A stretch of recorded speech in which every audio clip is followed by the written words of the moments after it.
We've all seen these scale diagrams and thought, how on earth am I supposed to memorize all of that? Well, the good news is you're not, or at least not at first. See, whether you're learning your scales to play jazz or just trying to improvise more fluidly, what you really need is to understand and control the sounds of the major scale. Or in other words, be able to make some music out of it. So in this video, I'm going to show you how I would learn the major scale with the goal of fluency in improvising. It's not a lot of memorizing, we're just going to look at two shapes today. But stick around to the end of the video and I will show you how I use just these two shapes to play fluidly anywhere I want to across the whole fretboard. Here's the first shape. Now you may have seen this one before. This is just a super basic C major scale. Yes, thank you, Tony. That's a very good boy. Now scram. Anyway, there's a PDF in the description with all this on it. You can download that totally for free, and that'll help a lot with your own practicing. But back to that scale, let's play the C major scale together. What we want to do is just make sure that the one note, the note labeled 1, is on the 8th fret. Okay, here we go.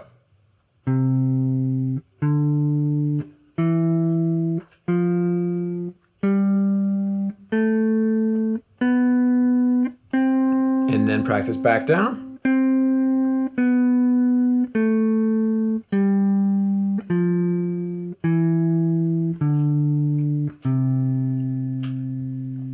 Now, what I want you to be able to do is call out the number of each note that you're playing while you do it, like this. 1, 2, 3, 4, 5, 6, 7, 1, 1, 7, 6, 5, 4, 3, 2, 1. Just doing that will get some practice, but saying the numbers out loud will help it get into your memory quicker. You can also practice singing along, so you don't have to be a good singer to do this. This is just to get it in your head. Dum, dum, dum, da, da, dum. Singing along is really what helps you start to improvise. It kind of gets it into the part of your brain that sort of comes up with new ideas on the spot, like when you're having a conversation, right? Anything that's in your voice, you can improvise with really easily. You really don't have to think you're a good singer to do it, right? The whole point of singing and labeling the notes is just to attach the notes on the fretboard to something in your head or something in your voice. But for many of you, just getting that down will take some effort, right? So spend some time just running up and down the scale, saying the numbers out loud or singing along as you go, or both. 7, 1, 7, 6, 5, 4, 3, 2, 1, till that feels pretty comfortable and you start to memorize the pattern. And right away, since what we really care about is improvising, I want you to get creative with the pattern. Don't feel locked into just going up and down over and over and over again. Juggle the notes around. See what other little patterns and melodies you can create. What if I went like 1, 3, 4, 2, 3, 5. I think that sounds nice. Just kind of choosing some at random, seeing what works. Just noodling around.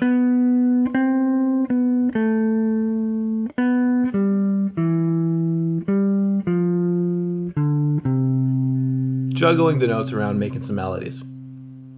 Now I think you'll get the hang of that pretty quick, and you can move on to the second shape. And like I said, there's only two shapes, so this here is the last thing we need to memorize. So the thing to notice here is the note labeled 1 is still on the 8th fret. So this is still going to be a C major scale. It's just a different approach, a different fingering to play the same notes, right? So start with your pinky on that 8th fret, and here we go. 1, 2, 3, 4, 5, 6, 7. Gotta kind of reach for that one. 1. And back down. 1, 7, 6, 5, 4, 3, 2, 1. What I want you to notice about this shape is where the root note is, okay? So the way I'm looking at it, for the group of frets that I need to cover, this root note is towards the right side of it. So I just call this one the right pattern. And then the other one we did before, see the root note is a little closer over to the left side of the frets that I need to cover. So I call this one the left pattern. And that's just how I label them in my head, if there is anything in my head. If you like the cage system, you could call it the E pattern and the G pattern, I suppose. But the names don't really matter. Call it the right pattern, the left pattern, the X pattern and the Y pattern. Anything, Jake pattern, an Elwood pattern, whatever works in your own head. Now, the really important point to drive home here is that you need to spend plenty of time with both shapes just running up and down the scale, calling out the numbers, as well as practicing juggling the notes around and making your own little melodies out of it, right? Really, my favorite way to practice as a kid was just to put on a backing track and kind of explore, just almost meditating on one scale at a time for a little while. This really helps you get to know the scale. It's going to make it super easy to improvise over your favorite songs. Try a bunch of different backing tracks and just see what feels good to you. There's so many great ones on YouTube nowadays, so you've got a lot to choose from. Not every song and not every backing track is in the key of C though, right? So once you find one you like, how do you choose the right scale to play over it? Well, on YouTube, generally backing tracks will tell you what key they're in. So if you find a track that you like and it says it's in A major, for example, all you have to do is take your scale and move the one note, which is also called the root of the scale, move it to the 5th fret, because that's an A. Now the PDF down in the description has this cheat sheet on it that you can use to find any root note to play in any key. From here, you can do either pattern. You can do this one, or this one. As long as the root note, the 1, is on the 5th fret, it's gonna work just fine. Try not to overthink it. Just pick one of them, start noodling around and get to know the scale. So as you can see, we can move either shape up or down the fretboard this way to change keys, but we can also move it across the strings. Here, I'll show you. So go back to the C major scale we did at the beginning. We'll do this with the left pattern this time and play a C major scale. Here we go, ready?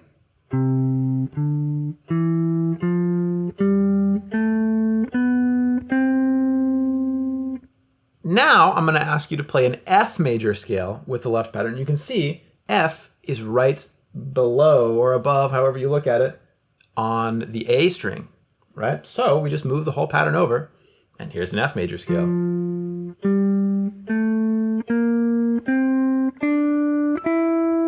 Go back down.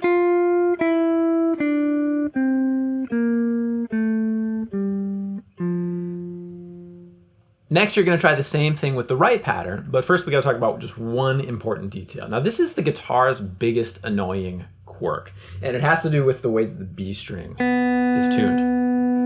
The distance between the pitch of every single string is the same except for the G string to the B string. That one is different. So our takeaway, all we really need to know is whenever we move a scale up onto the B string, we need to move the notes up 1 fret from where they should normally be. The B string rule is to go up a fret as soon as you go onto the B string. So play the F major scale, right pattern on the 8th fret of the A string. Here we go.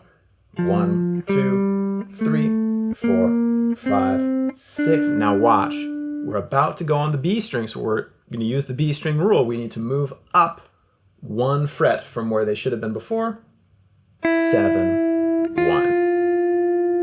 Right, and then back down. 1, 7, 6, 5, 4, 3, 2, 1. That's it. That's the B string rule.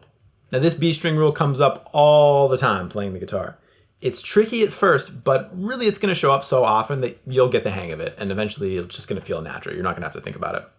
So here's a checkpoint. For the major scale, we've got a left pattern and a right pattern. We can move each one of those up and down the frets as well as up and down the strings to play any major scale. As a quick rapid fire example, let's say I wanted to play a D major scale. I would go to the cheat sheet, find a D. Here's one on the 10th fret. And you got a lot of options. Here you can play this one, left pattern. Or right pattern. Or there's another D on the 5th fret. Left pattern. Right pattern.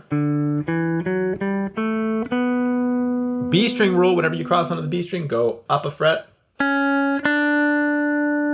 There you go. Those are all the mechanics that we need to get used to. Once you've spent some time playing along to tracks and you're starting to feel comfortable with both patterns, let me show you how I connect these shapes to play across the entire fretboard fluidly. So I will play, let's choose B flat major for this example. That's going to be on the 6th fret of the E string. Start with the left pattern. Here we go. 1, 2, 3, 4, 5, 6, 7, 1. Now, realize that I just labeled that note as 1. And I'm using my pinky to play it, right? So this note can actually just become the root of the right pattern. Try that. Here we're going to go 1, 2, 3, 4. Now hold it. B string rule. Up a fret from what we're used to. 5, 6, 7, 1. And then back down. 1, 7, 6, 5, 4, 3, 2, 1. And this is where the mental shift happens. Now this is no longer the root of the right pattern. It's the top end of the left pattern. And we go back down. 1, 7, 6, 5, 4, 3, 2, 1. It works the other way around too. So if I start with the right pattern down here on the same B flat, 1, 2, 3, 4, 5, 6, 7, 1. This 1 can now be the root of the left pattern. Watch. 1, 2, B string, up a fret, 3, 4, 5, 6, 7, 1. Beautiful. Back down. 1, 7, 6, 5, 4, 3, 2, 1. This is where we shift. This is now the top of the right pattern. 1, 7, 6, 5, 4, 3, 2, 1. All right, let's do one more example. How about the key of E? Use your cheat sheet. Find where an E major scale is going to start. And I see the 7th fret of the A string as a good beginning point, a good root note. So here we go. Left pattern.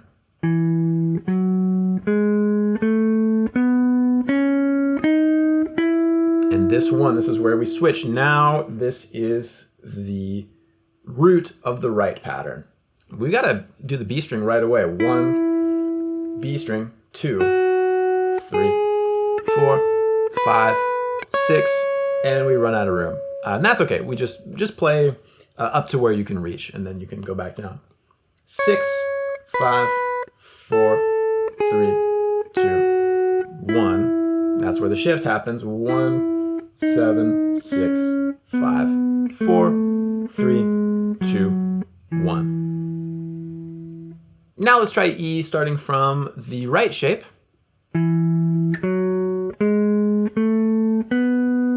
comes the B string. Now this is the beginning of the left pattern. And we couldn't reach much of the pattern, only about half of the shape, but that's okay. That's okay. Each position will give us easy access to different notes. Back down, 5, 4, 3, 2, 1. Shift mentally. Now we're at the top of the right pattern.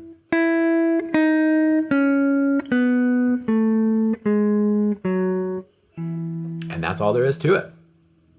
If you try out both the left pattern and the right pattern with every E you can find, you will have mapped out the entire fretboard. Practice moving across from one shape to the next, and eventually you'll get so good at switching that you'll just be able to move across the whole fretboard fluidly without even thinking.